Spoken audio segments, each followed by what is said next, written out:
So most of the people that reach out to me have been doing the therapies, have been trying all the stuff, and they're like, I'm just tired of my victim story and I just don't know how to get out of it. And I'm ready to let go of the resentment because this is now impacting my health. I can't, it's not sustainable. My health is deteriorating and I need to get to the bottom of this. And this is why it's so important. And it's not about faulting, it's not about victim blaming. It's about taking full ownership, accountability, responsibility for your side of the dynamic, because there are two sides. And then getting to a place of completion, and that's where healing happens, and that's where secure love relating is on the other side of that heroic work.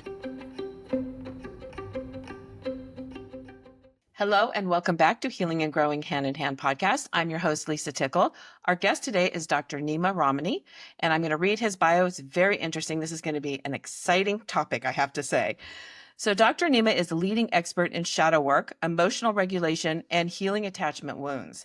After a successful career as a chiropractor, he left the profession to dive deep into the realms of trauma healing and relationship transformation.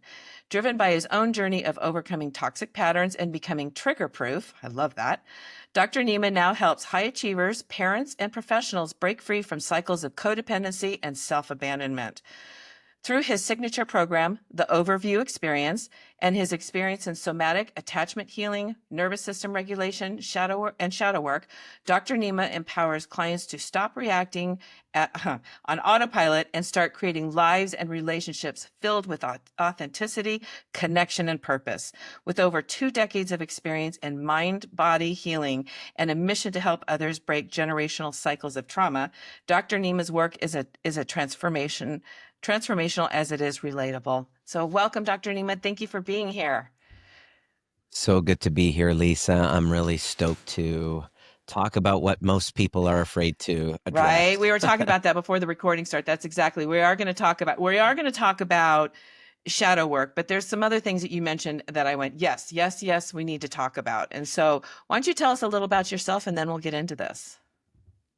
Yeah, I'm teaching what I most needed to learn. You know, when I was 13 years old, I had my first ever chiropractic adjustment, and I thought, oh my gosh, the feeling is incredible. I want to do this. Like, I was certain that I wanted to be a chiropractor. And so I looked up all of my schooling of what I needed, the sciences, and I got into chiropractic. I went into university, got into chiropractic school, graduated in 2001. And I was so proud of the fact that I was helping people by uh, addressing their health concerns at a nervous system Yes. level. But ask any body worker who's been doing their work for more than 5, 10 years, most people coming in with health-related issues are actually unresolved stress-related issues that have been kind of Mm-hmm. festering and developing. And so yes, it's helpful to address at a nervous system level when I do a chiropractic adjustment on them. But what about people whose nervous systems are dysregulated because of a attachment, what we call an attachment rupture, a Mm. breakdown in a relationship, a grief, a loss, toxic patterns within a relational dynamic that they literally feel trapped in and they feel like they can't get Mm-hmm. out of, kind of like what's called codependency. Though, like, I can be adjusting them, but then they go back to that environment and then their nervous systems take on all the burden of that system that they're unconsciously into. And so it wasn't until I found myself nearing the 20-year mark of my practice, 15-year mark of my practice, this I have two things going on, this desire to help patients go Mm-hmm. deeper because I knew that it wasn't just about me adjusting them. I wanted to teach them how to become their own medicine, while simultaneously, unbeknownst to me, I was ensnared, trapped in a toxic trauma bond with a woman, and that was very volatile. It was abusive. There was psychological abuse. There was mental abuse. There was physical abuse. I became physically abusive in Oh, sure. reaction to psychological and Mm-hmm. mental abuse. And here I was teaching one thing, but living something else. I was a wizard at being able to help see through somebody, help them. get to the root of their emotional disturbance, help them from a chiropractic standpoint and an emotional standpoint. I created a method called the overview method. But in my own personal life, I was living totally incongruently because number one, my nervous system was completely dysregulated. I realized I was chasing success as an identity to Mm. prove my dad wrong. This was an unconscious identity of seeking and chasing, moving towards success to run away from parts of myself. And it manifested in a toxic relationship with a woman who's a former high end escort and exotic dancer. We were in a 4-year relationship, push and pull. I was the avoidant, she was the Oh anxious, boy. and it just bubbled to the Mm-hmm. surface. We became abusive to one another, and I, March 11th, 2018, with an open hand, slapped her, Oh. and it was the biggest wake-up call for me to go, all right, how did you get into this mess? How does somebody whose hands are there to help Oh. heal people, how do I get to a place where I get poked and pushed enough to react the way that I did? So I had to figure out, how did that happen? Number two, how do I make sure that that never happens again? Mm-hmm. I know this relationship is not healthy. I worked on an exit plan after Yeah. that because I knew that this wasn't healthy, but I knew that if I was to leave soon, that there was going to be some smear campaign and reputational damage. So I really needed to play my cards right. It was the most terrifying year of my life, 2018, when I was trying to decide, how do I make sure to get out of this alive with my reputation Mm-hmm. intact, and to make sure that I never, ever react this way Mm-hmm. again. And if I can do number one and two, can I ever do something that I've never had before, which is to have a healthy, secure Mm. relationship? I didn't, as much like I had never reacted that way in any previous relationship before, but every relationship that I had followed the exact same Mm-hmm. pattern where it would be super duper intense in the beginning, love at first sight, super duper like connected, highly polarized and just Mm-hmm. magnetic. And then within 6 months to a year, once the chase was over, the responsibility would begin, my avoidant parts would come up and I would just want space. And I just felt afraid of commitment. And I was like, ugh. So we would go from the love bombing to then you know, just completely pushing them away and then going through this push-pull Yeah. dance. Can I have a relationship where I'm all in, where I feel safe, where we are like a Mm-hmm. team rather than adversaries, a secure relationship?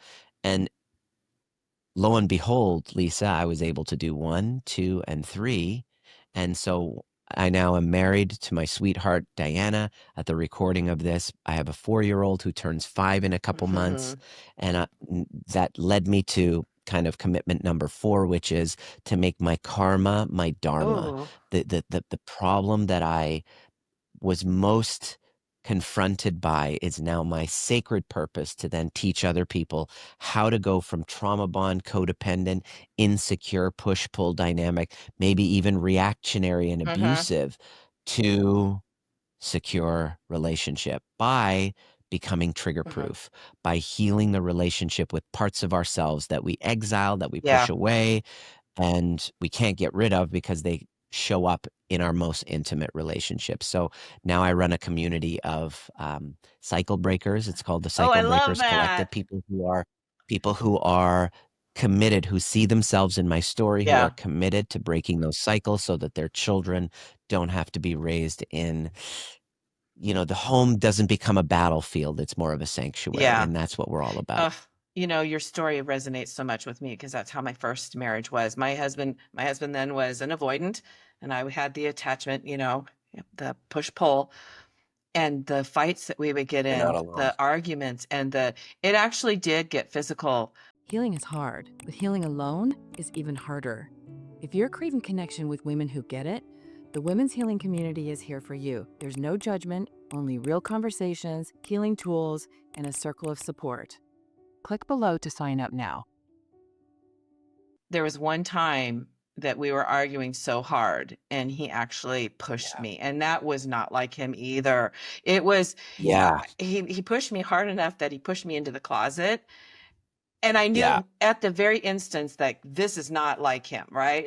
This is not healthy. And it It's like a wake-up call, oh, isn't it? totally, totally, and See, this is the thing. There's a distinction, right? Of course, there's different types of, volatility, mhm, violence, that kind of thing. The first type is, like the coercive controlling type. You know what I mean? yes. Like the P. Diddy or the, what's his name? R. Oh, Kelly yeah, type, where there's some deep trauma and they're in kind of like more of the yeah, psychopathic, narcissistic type of scenario where it's all about mhm, control, right? That's one type right, of case, and, that's unfortunate. If you find yourself in that situation, do your best, get support, get the yeah, hell out. But the second type is the type that you mhm, described. This is the type that I mhm, was, kind of caught up in is two really great people who, when they get triggered, the yes, prefrontal cortex shuts off, and you're now governed by childhood yep, woundings, two people who become yep, children, right? And that's called situational violence, right? And so it's really important to make the distinction that we don't paint it all on the same brush. There's correct. so much nuance. And this isn't about laying No, blame and no, fault. This is about two parties taking 100% yes, responsibility for their side of the dynamic. This seems to be a very controversial type of thing, isn't mhm, it? Is because it's violence, it's just painted all in one one, yeah, situation, and also, I was painted that way. My ex has a little bit of kind of, maybe some personality stuff mhm, going on, and it was like black or white. It's kinda like splitting, and so I don't believe your husband is a no, bad guy. I believe the 2 of you in that moment were yes, bringing up stuff, and it got crossed yeah, that line, which easily can do. Mothers do it to their children, parents mhm, do we do it, unfortunately, it happens in those moments where prefrontal cortex shuts off, we react in a way where, like, 10 minutes later, 5 minutes you're later, we're like, "Oh my horrified, god, what did I just do?" It's because you're not in your right mind in right, those moments. It's not a conscious choice. Maybe in those coercive controlling situations yeah, where there's some deep wounding and trauma, like the psychopaths, the Jeffrey mhm, Dahmers. Yes, there's a calculated kind of, um, uh, goal-oriented, yeah, plan, right? But most people who are caught in that dynamic, I wanna make that yeah, distinction, which is situational. If you're truly committed to healing that, you can, and I'm me living too, me proof. too. My wife and I now, we get into conflict, but it never Oh, no, crosses that boundary because I learned the principles of becoming trigger proof. So we need to have the conversation instead of using shame and yes, really, like, going so deep into the victimhood that we can't see our part in the correct, dynamic. It's important for us to throw away the concept of blame, yeah. of fault, and really go into seeing what are the unconscious complexes at play, and this is why I love shadow Yeah, work I so mean, much. because otherwise you feel so disempowered, right? Because I can Erect. remember I'll talk about that instance, and I've never shared that on my podcast. I've never shared that with anybody, actually. That's the first time I've ever shared, and I'm okay with sharing it, because I knew I'm here for it you. Bring it on, baby. I knew it was I knew it was a moment, like, this isn't how he is, right? But it's one of those moments where we start arguing, and then it gets louder, and I go into this state of, "You're gonna hear what I have to say," right? And Erect. then I cross that line and I start screaming, and what's going on in my head is I realize I am out of control.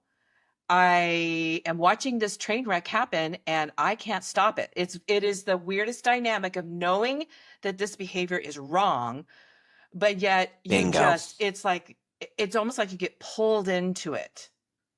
Yeah. So you're speaking about boundary violations, and this is exactly what it was, Yeah. and this is exactly what happened in my case, in my situation where things got violent.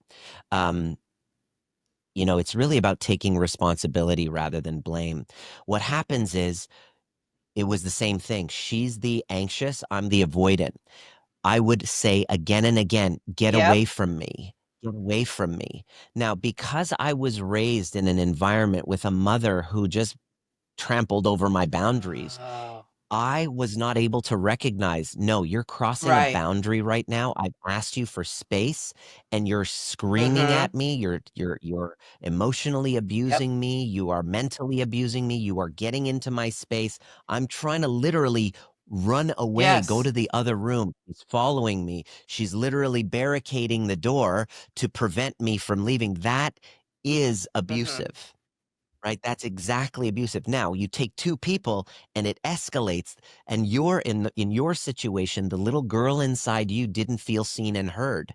Yeah. So what happens is you escalate by screaming Yes. louder, which then what does that do to his nervous system? That brings him back to a time where his mother was screaming at him. And that violated energy boundary violation is an energetic. It Yes. could be me screaming in your face, could be me swearing at you, judging you, blaming you. That boundary violation feels like an assault in the system. And then the answer, he has 2 options in that moment: to submit and just Mhm. cower, or to Mhm. escalate. It sounds like in your situation, same thing happened. I did not Nope. submit and No. cower. I Mhm. escalated, and finally, in that moment, after 5 Yeah. hours, It's I hours of yeah, snap. it's hours of fighting. I snap, and then I lose it. Now, of course, I'm not making that Yeah. okay. I'm not saying that that's the right decision. I'm saying I understand Right. now what happened. It starts with a boundary violation that we react to. It's not a black and white issue, and it's definitely not your fault, Lisa. This is not about victim Mhm. blaming. This is about going outside of our narrative, seeing the truth for what it is, for the purpose of making sure that this never happens Exactly. again. To full parties, if if you're not taking accountability for your side of the dynamic, then you are as you said, Mhm. disempowered. Whereas this is a more empowering conversation for people who are like, look, I want to be part of the solution. Right. What happened isn't okay, but I'm not talking like the future hasn't been written yet, but the past already has. And it's for us to help make sense of why both parties responded in the way that we did so that we can work as a team to help one another. Right. It can't be that, oh, poor me, one side especially in those situational Mhm. dynamics, because it's a dance that's happening between the two Yes. of you, and you're not powerless in this situation. There's a lot of power that you have to make sure that this doesn't happen again. So I've been able to work with people after they've heard Mhm. my story. I pled guilty actually in a court of Mhm. law. I said, yeah, I 100% take full accountability for my experience of it. I can't say that my ex has taken any accountability or responsibility, but that's not for me Correct. to Right. even Right. address. That's not even my issue. My only concern is my healing to make sure that I don't repeat this pattern. I don't get into the same dynamic, and you know, and most importantly, if anybody is stuck in this type of a dynamic, that's situational. If it's the coercive controlling type, get the Yeah. heck out, do the very best you Yes. can, get out. But if you're stuck in a dynamic exactly like this, just know that there's a way out, and it's by becoming trigger Yes. proof. Yeah. It's true too. When we get triggered, you know, I say this and now I'm putting it together, but I used to always say you never know how you'll behave when you until you get really squeezed, until you get squeezed really hard. And it's so true. When the shadows come out. Yeah, yeah. So let's talk about that because like I Yeah. said before this started, I've done a little bit of study on shadow work, but I don't know it, and that's why I definitely wanted you on. And I'm so glad that we're Yeah. talking about that. And I'm so glad you brought this story up because I never even thought about it until you said it. But it's true. This is situational, and this happens probably more than we realize. So many, but no, here's the problem, Lisa. Nobody wants to Exactly, talk because there's about so it much shame. because we live in a culture of shaming Yeah. and victimhood. And instead of really and what happens is there are people who are monetizing Oh, yeah, yeah, victimhood, yeah. like this ostentatious Mm-hmm. self-pitying online, pointing fingers, blaming, lacking all nuance. One of the things it's called this is why nobody's talking about is because we have this thing called splitting. Hmm. Splitting is a narcissistic defense strategy where it's just black or white. I am all good, they Yeah. are all bad. And it completely lacks nuance. And because of this lack of nuance, nobody really feels the courage to step out. Like right now, me stepping out and saying this, I know I am going to get so much hate because they're going to say, oh, you're victim blaming. That's Not at not what I'm all. Not doing. at all. I am not blaming victims. I am holding every single human being accountable to looking at their part of Correct. the dynamic that contributed as co-created a situation from, and it comes back from childhood, that made this experience even Mhm. possible. The anxious uh the anxious dynamic, the avoidant dynamic, why I was the perfect person for a dynamic Mhm. like that. That's the question. Why was I the perfect person for a dynamic like that? And without having the courage to just have the conversation, because we live in an environment of like everybody just blaming, Yeah. blaming, Too blaming, much. and shaming and cancel Yeah. culture. Nobody wants to talk about Mhm. it. But the benefit of me going through the court system, excuse me, the benefit of me going through the court system is I took Yeah. accountability. I went, here it is. I'm now, I, this wasn't what I planned when I first, started my career, but I am willing to have the conversation in a non-shaming environment for the purpose of Yeah. healing, because we must unshame the Right. process. Right. Right. And so this is where shadow work comes in. The shadow is the parts of us, the vulnerable parts of all of us that grew up in environments where certain aspects of our personalities are like our angry parts, the parts of us that were curious about sexuality, the parts of us that are reactive, the Mhm. parts of us that are jealous. These are the darker, or the sinful, the sinful parts of us, the envious parts of us, jealousy, the part, all of these parts of all of our psyches, because we have so many aspects to, we are a multiplicity of parts, have been deemed as inappropriate Yes. or Yes. unacceptable, right? And so what'll happen is we will take those vulnerable parts and we will stuff them in the Mhm. corner. As Richard Schwartz says, we will exile Mhm. them. And what happens is that energy doesn't leave Right. us. It is there. It's within us. So in your case, if you're the anxious attached, it means there was a part of you that didn't receive the care and the emotional attunement from a caregiver. So that anxious part of you gets kind of, that vulnerable part of you is kind of hidden in Oh your yeah, it psyche, was.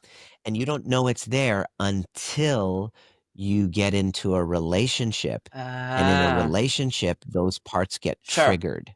You don't know they're there until they get activated. It's a nervous system activation in a moment where you become aware consciously of an unconscious pain, or as Eckhart Tolle calls pain body, that that we're holding in, that we don't know is there until I'm in a Yeah. relationship dynamic and I go through something similar, where let's say your husband needs space, and that activates that Yep. exiled, alone part of you, and you then become Mhm. rageful and cross boundaries, and you say, we're going to listen, and you get it critical and you Yep. get blaming.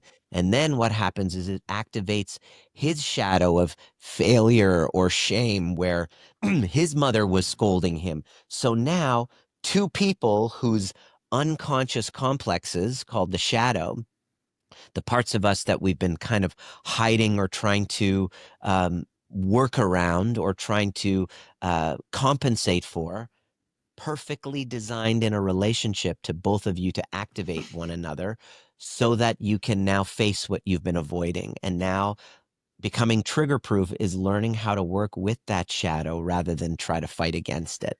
And this has been a lifesaver. And this is how you break the cycle. And this is Mhm. how you shift and rewire a new identity that's no longer trying to avoid parts of themselves, but is now working with that part and not trying to use the intimate relationship out there to try to avoid what's in Holy there. And cow. that's what shadow work is to me. Holy cow. You totally describe my ex-husband and me that to a I have a T. hidden camera. I have a hidden camera in your home. I was watching the whole Holy thing. cow! And I had a guest on, Bev Middleman. I hope I said her name right, her last name right. I'm sorry if I didn't, but she did on attachments, and it's just so interesting. And she said something, and I think this is true. It's like if you know your attachment style, like that is so powerful. Like that will help. It's a Yeah, it's a start, start. It definitely is a start. a God, good I wish start. I That's knew where I that. started the I healing. wish I knew that. I mean, so much of my healing has been done over the last like 15 years because there wasn't this information out there, but it's just Of so course. powerful.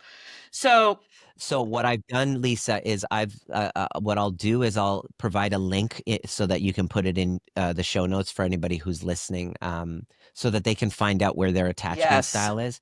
You're either anxious, as you said, you're either in your anxious Hmm. attachment style, which is when you had a caregiver, parent, mother usually, who was so dysregulated, who was sometimes there, not there, and you constantly felt like you had to fight for Hmm. that connection. It was o on again, off again, that waiting energy. Yep. Who do I have to fight for connection. I have to, are they gonna be there? They were inconsistent in their presentation with them. The second type is called the avoidant. The avoidant is when you had the experience, like myself, where any expression of your emotions never really helped you get the outcomes that you wanted. So you learned that in order for me to soothe, I just have to leave my family system and just become an island because there's no point in sharing my dysregulation. My family, my parents, they don't know how to soothe my Yeah. nervous system because they were so dysregulated. So there's no point. I'm just going to become an island and just do it myself. So that's called the avoidant. And here's the thing, the anxious and the avoidant are like a moth to a Right. flame. So if you're anxious, you will. So the So anxious true. one soothed with communion and connection, the avoidant soothes with space. Right. Right. So it's like the more you push Yep. for connection, the more they want Yeah. space. And it just fuels that. And the disorganized or the fearful avoidant is kind of like a mixture of both. When there was a lot of abuse or trauma, you wanted connection with your caregiver, but being connected with them was so scary that it's kind of like you have one foot on the gas, one foot on the brake. You want connection, but then as soon as it comes, you're like, get me the It's heck out of scary. here. And then, of course, then there's the secure, which is, your caregiver was there, emotionally attuned. You trust, you're wired for connection instead of survival. And so we are all responsible, not by fault, but responsible for taking ownership of healing those attachment wounds. Because if we don't, we then pick partners that actually trigger them so that these shadow parts of us that we exiled can come to the surface. And most of us aren't trained with the skills to be able to self Right. soothe and then integrate those, what's called integrate, bring them back to safety, and then have communication as our adult Right. self, right? So the whole goal of the work is to bring our adult self online, Yeah. and this is what I'm really passionate about teaching. And so that's the best place to begin. Knowing your attachment style doesn't solve it, but now this is where I began. I was like, Right. and then I found the right guidance and community, and then I kind of did the work to rewire. It takes, it's like going to the gym. Yeah. Within about 6 Hmm. months to a year of really rewiring your triggers and responses, you can heal an attachment style. You can move into a more secure attachment style, depending on how committed you Yeah, are. and this is all so empowering because and I've said so many times in the podcast, like the knowledge is so important and that's so empowering for us. And for me, yeah, Awareness, for yeah. me, what it did is it separated because I would do this crazy behavior, right? And I knew in my head, I'm thinking, oh, it's crazy, it's crazy. And the shame would be so deep and I would be, you're Yes. so desperate. And I would just call myself out. Shame is a big Oh my part of gosh. it. Yeah. And so once I started to understand this about myself and I started doing deep dives because I'm realizing, okay, I just got a divorce and I jumped into another relationship. And like I'm jumping from relationship and Yeah. there's something to that. Do you have unexplained tension, fatigue, or even gut issues that never seem to go away? Sometimes your body remembers what your mind tries to forget. Join our Women's Childhood Abuse Healing Workshop, where we'll help you tune into your body and begin healing from the inside out. Without healing those attachments, when you jump in, it just within 6 months to a Yeah. year after the honeymoon phase is done, you're Oh, back into it. Sorry absolutely, I interrupted you. absolutely. And so it's just really empowering to first find out what your attachment style is and then go from there. And I'm telling you, it's just for me, it's been a game changer as I'm learning more about trauma and all the nuances of it and realizing, oh, I Totally. behaved like that because of that. But having that awareness Yeah, is not enough. Now that I'm aware, I've correct. got That's the responsibility. first step. Yeah. So what you're talking about is the important piece of healing your attachment wounds is the first step is I'm a victim. They did it to me. How dare they do it to me? I was Oh yeah. blameless. I'm powerless. I'm a victim. So that's the first step towards um, healing is owning that, okay, that's where it is. And there's phases of Sure. spiritual growth. And we all start as at victimhood, but many people, unfortunately, Stay. they stay stuck Mm-hmm. there. If you label yourself as a survivor, huge. This is a huge first step. I survived it. Great. Be careful what you identify yourself as. I am a survivor. Anytime you put an I am statement after your name, my name is Nima and I am a survivor, you are now boxing yourself into an identity. Mm. And it's very powerful. You will unconsciously seek content, things that keep reinforcing this identity. And so, yes, you survive, but do you want to be 5 years, 10 Yeah. years into a process and still labeling yourself as a Yep. survivor? Because the nervous system of survival is not a healthy one. You will Oh. start to develop health issues. You will start to develop reproductive Mm-hmm. disorders, digestive Mm-hmm. issues, anxiety, Mm-hmm. depression, all to validate an identity that you've been giving yourself. Oof. So, in order to heal, we must, and there's a lot of research out there that those that are labeled with a Yeah. diagnosis, the label itself becomes a Yes. cage. So it's a double-edged sword. Oh, thank God I've been labeled PTSD. Oh, thank God I can make sense of the Mm-hmm. symptoms. Thank God I have anxious attachment. I now have make sense of it. So there's a certain kind of like, oh, I thought I was crazy. Yes. There's a certain unshaming because it's a really important piece of this healing Yes. journey is to unshame. But here's the double-edged sword that happens in healing is the label helps name and make sense of the situation. On one hand, that's a positive, that there's a duality in everything. On the other hand, it it becomes a coffin. Okay. You become trapped into this identity. And Mm. so nowadays, especially in the woke culture that's coming out, is we are celebrating our Yeah. identities in our dysfunctions. Can I state my disabilities? Can I state Yeah. my my I want everybody to see what I Yeah. have. And so it's like this ostentatious display of labels and Mm-hmm. identity that our culture has gotten into so that we can then feel like we belong, Oh, right? that's so This is true. when we don't belong, when we feel like we don't belong and we're Mm. so dysregulated, there's a relief that we feel when we now get slapped with a label, an identity. I'm the victim, I'm this, great. Now I belong to something. Now I can make Mm-hmm. sense of my life, which is an important part of the recovery. But unfortunately, from the people that reach out, they've just got stuck Mm-hmm. there I've seen with the that. label. Mm-hmm. And when you've seen Mm-hmm. it, right? And this, how do you know that that person is there? Within seconds of them meeting you, they tell Yep. you exactly, I'm celiac, I'm vegan, I'm Mm-hmm. this, I'm that. It's like, I want, like, my identity, I want you to Right. know. I'm like, everybody, this is what my pronouns are. This is what it's like. This is where the red Yeah. flag goes, is that I want everybody to know that this is what my Mhm. identity is. And so that's a very important part of the Mhm. recovery. But what I've observed is that healing is a journey, and most people, they get Yeah. stuck there when you get stuck on a label and an identity. And so, Lisa, what our work then is to do is to then say, okay, that's what happened to Mhm. me. The next stage is to let go of blame, to get out of the blame, because deep down we're blaming Yeah. ourselves.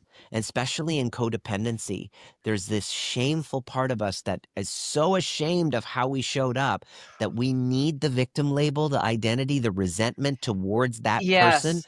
to help alleviate our Oh my shame. gosh, you need to say that. That is powerful. Oh my goodness. It's true. The codependent, in order for them to break that cycle, oftentimes they need to lean on the victim story and Yep. resentment to absolve them from the shame that deep down they know that a part of them is responsible. They know that they signed up for this. They know that they should have left here, Yeah. here, here, and here, but they didn't. And because of that deep down shame, I don't want to feel that. I don't want to take ownership of that. So I'm going to lean into my resentment Mhm. of that person to help me avoid my shame that's deep down, which is a short-term gain. But you want to know what the long-term pain of that is? You stay Get stuck. health Oh, yeah. issues, Yeah, yeah. because the Mhm. Yep. resentment is like taking poison and expecting the other person So to true. die. Show me somebody who's stuck in a victim story, stuck in "it happened to me, poor me," ostentatious pitying, getting everybody to try to, you know, excuse me, sympathize with Yeah. everybody, sympathize with me, everybody Yeah. look at me, poor me, poor me. That person's an evil person. The short-term gain, you get sympathy. Right, and Okay. attention. It's a form of narcissistic supply. You get a little bit of Mhm. that. Long term, your health will start to Yes, deteriorate. 100%. You will become burnt out. First step is burnt out because you can't sustain that energy of resentment, which is avoidance of shame.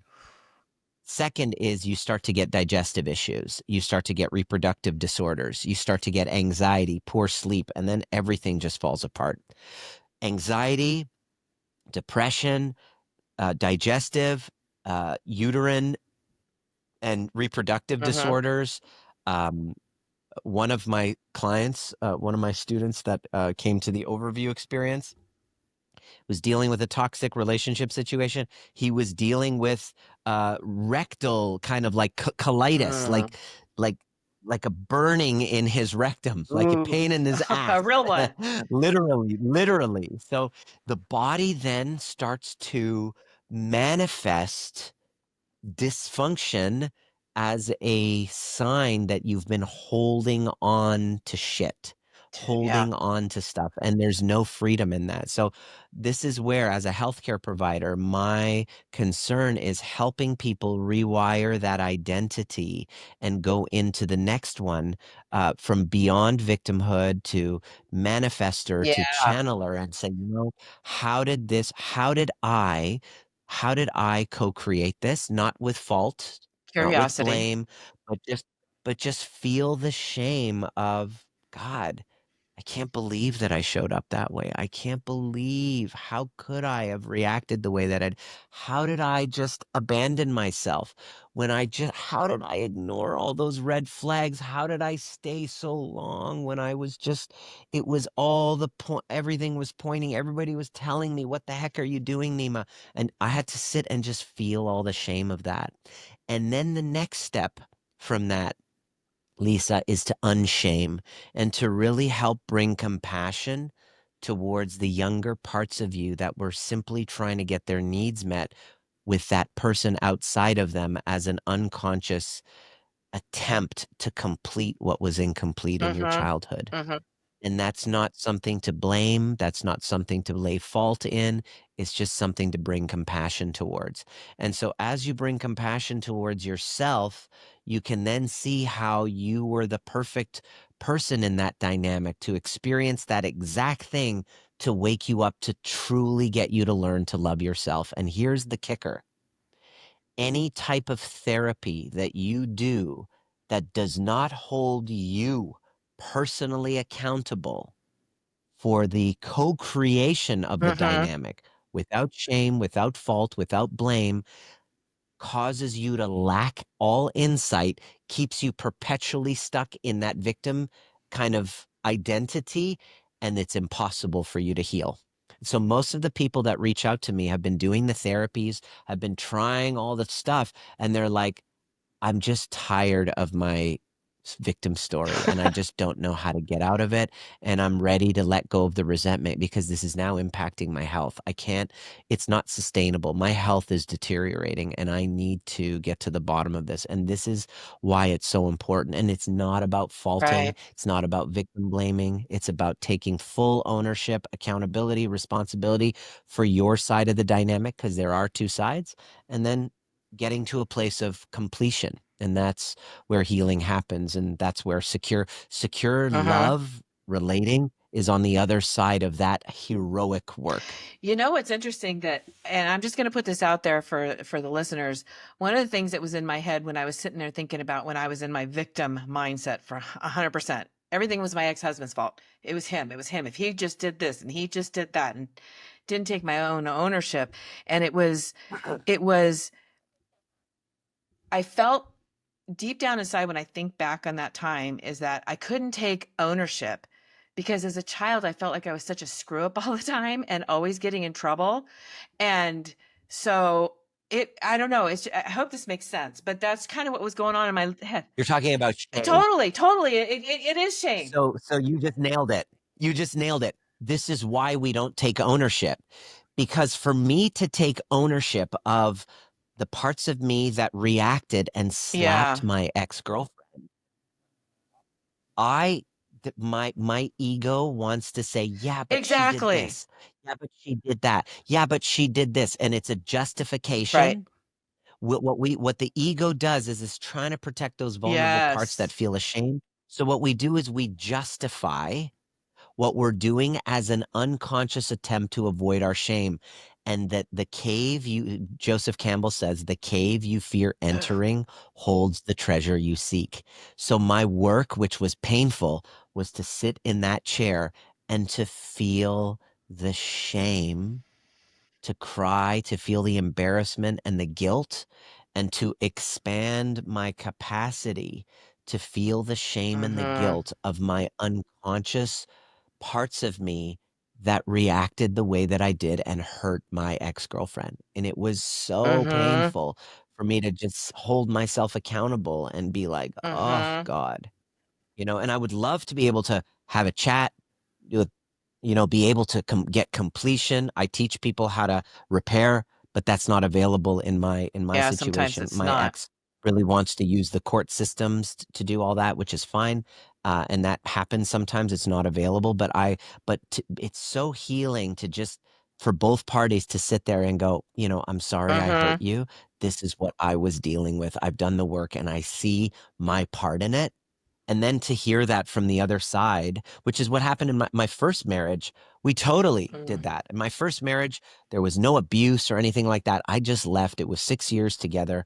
And for us to just sit there and go, I was a kid and this is what happened and this is where I dropped the ball and I would have done it differently. And she was able to do that. And it's so healing to be able to have both Yeah. parties become the adult and take full Mhm. accountability for their part. But in order to do that, you just nailed it, Lisa. You're gonna have to have a capacity to feel your shame. And once you feel the shame of your unconsciousness, and then you have compassion towards that part, then you no longer need to use resentment Mhm. to avoid the Mhm. shame because the resentment is poison in your Yes, system. it is. And that's the thing. And I say for myself, and I know forgiveness is a really tough thing for a lot of people, but I say for myself, I choose to forgive others and myself. And I go through a little process. It's not something real simple, but I do it so that I don't become resentful or bitter and become and have those diseases in my body and become that ugly person. Tell me if you're open to a reflection on the concept of forgiveness. Yeah, I'm open to it. I'm open. Okay. What I love to say is forgiveness is bullshit, I know there are and it's people very that say controversial. that. Forgiveness is bullshit because but it's a good concept because we learn about it in the Bible and religion, and we have a judgment and resentment, but then let's upgrade it and forgiveness. Because forgiveness is still kind of like I'm still in a state of judgment. There's an even Oh, better okay. alternative where you don't even have to forgive. If you truly understand somebody's reaction and why it made sense that they reacted that way. And you get to a place of true understanding, which I created a methodology which actually helps you get to understanding. You get to understanding, then you realize, oh my God, they were unconscious. Yeah. It's kind of like my 4-year-old, um, you know, uh, accidentally, driving his bike into the garage and breaking the garage door. Do I need to forgive him for that? Was he doing it on Yeah, he was no. Yeah. unconscious. Once you get to a place of understanding towards yourself, Mhm. first, that's the first thing. Put the oxygen mask on you. Get to a place of understanding first towards yourself. Then you understand the other person, and there is a path to Mhm. understanding why what's behind their behavior. When you understand that, you don't even need to forgive them because the understanding, the Buddha says, understanding breathes life into, understanding is to understand is to And, forgive. and it's true because I'll tell you an example in my life. So I lost my mom when I was 16. I lost her to cancer, and I didn't know a lot about her. And I know that she didn't have a good relationship with her mother. I didn't know my grandfather, so I know there was a lot of mystery there. So probably about 4 years ago, I have a dear friend who helped me get on. I was on Ancestry and I was trying to figure out my family, right? So my dad, I went all the way back to like 1600. My mom is stopped at my grandfather, or actually my grandmother. And so we Yeah. couldn't figure it out. And so my girlfriend, she's really good at doing this kind of research. So she did. So long story short, what I found out about my mom after we gathered the data was that my mom had a really bad childhood. Her mother was had children outside of wedlock, and we know of two that she adopted out. Um, So it sounds like you really got to a place of of understanding understanding her from. exactly, and I saw this stuff, and actually, when I got done reading all of it, and I cried. It broke my heart for her. It helped me to So understand can you her. see? Can you see that once you understood her, the need to forgive just dissolved? So watch this, Lisa. Would you rather be forgiven Or by understood. your ex-husband, or would you rather be I'd rather be understood by understood. him? Which one I'd would you rather be rather have? understood for sure. That's my big thing. Please Bingo. understand me. Because if he truly took the time to understand you, where you crossed his boundaries and why, what were the Right. woundings that caused you? What was the runway intergenerationally that caused you to behave exactly as you did? And not to make future abuse Yeah. okay. That's not what I'm saying. But to understand the future hasn't been yet written yet, but the past already Mhm. has, and it is determined that you have behaved exactly as you did. It's like you walk into a home that's been burnt to a crisp. Do you walk in and say that shouldn't have happened, or do you go, let's Mhm. investigate. Why did it make sense that the gas stove was leaky? There was heat.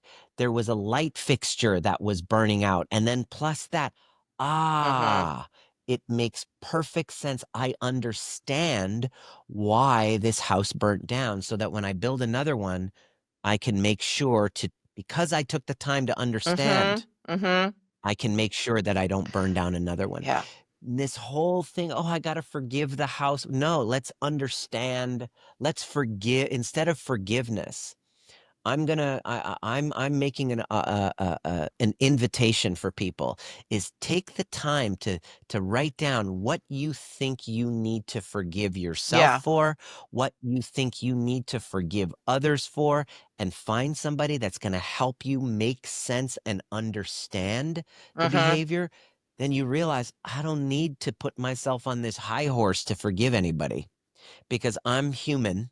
I'm not perfect and I'm unconscious most of the Mm-hmm. time. And I'm not going to judge myself with toxic shame for the things that I was unconscious for. I'm going to use healthy shame, which is, oh, Nima, you could have done a little Yeah. better. You know, you could do better than that, Nima. Mm-hmm. That's healthy shame. Toxic shame is, let me justify it.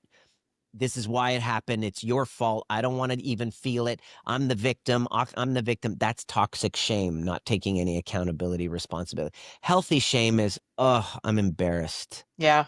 I'm so Yep. embarrassed with the way that I showed up in my last relationship. I'm so embarrassed at the way of what I consented to. I'm so embarrassed at how I abandoned myself for the sake of that connection. I'm so embarrassed at how I let somebody with a background with sex work use sex to completely manipulate Mm-hmm. me into completely doing anything that, anything and everything to abandon myself. I'm so embarrassed at how I was so unregulated with my sexual impulse that I just I kept that Mm-hmm. relationship going when I knew it wasn't going anywhere because I didn't want to kind of like let go of the sex. I'm so embarrassed and I'm feeling the shame of that. I'm taking full ownership. I'm taking full accountability of how I responded and reacted and how I became violent and how embarrassed I am because I want to do Mm-hmm. better. I want to take full accountability, full responsibility, and I want to make sure that in my next relationship that I create a harmonious situation. Not only that, but I want to tell my story of embarrassment and Mm-hmm. shame so that other people don't fall Mm-hmm. into the same trap and get stuck in toxic dynamics that they feel like they're trapped in and they can't get out of.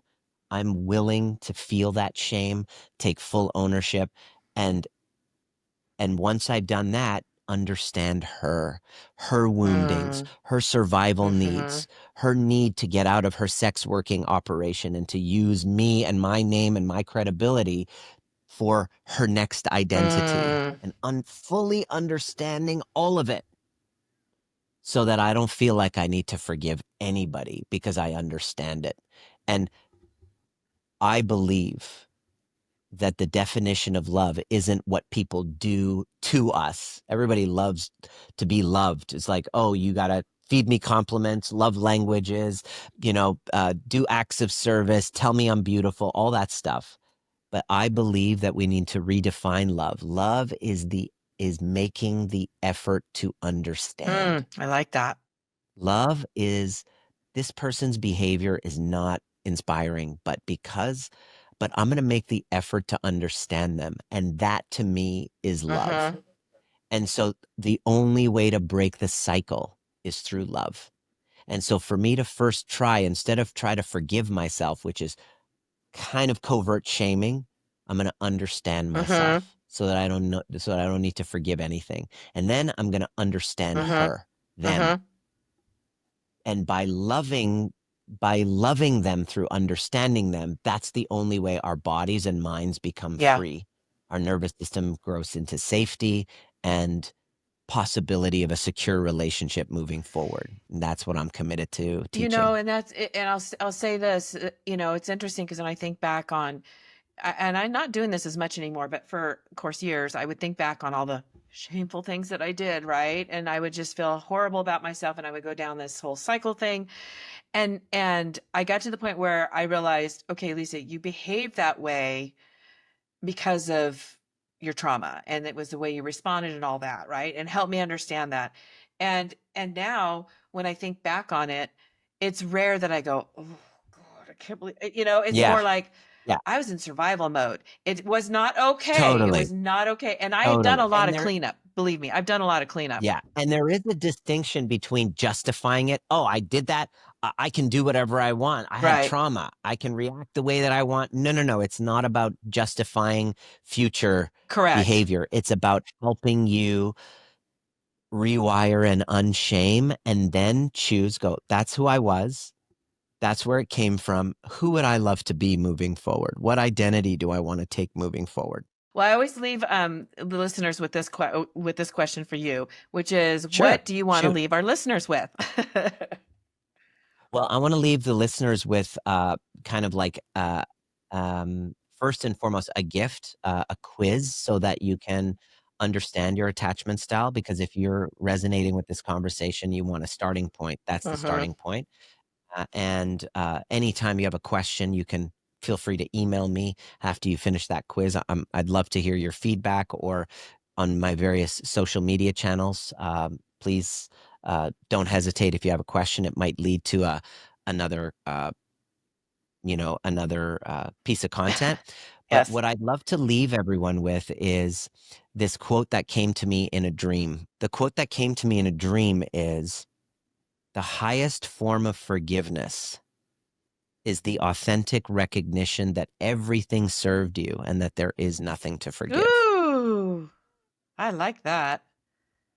That's what I'd like to Oh, leave you that's with. beautiful. Well, thank you so much, Dr. Nima. We'll have all your contact information in our show notes, but this has been a great conversation.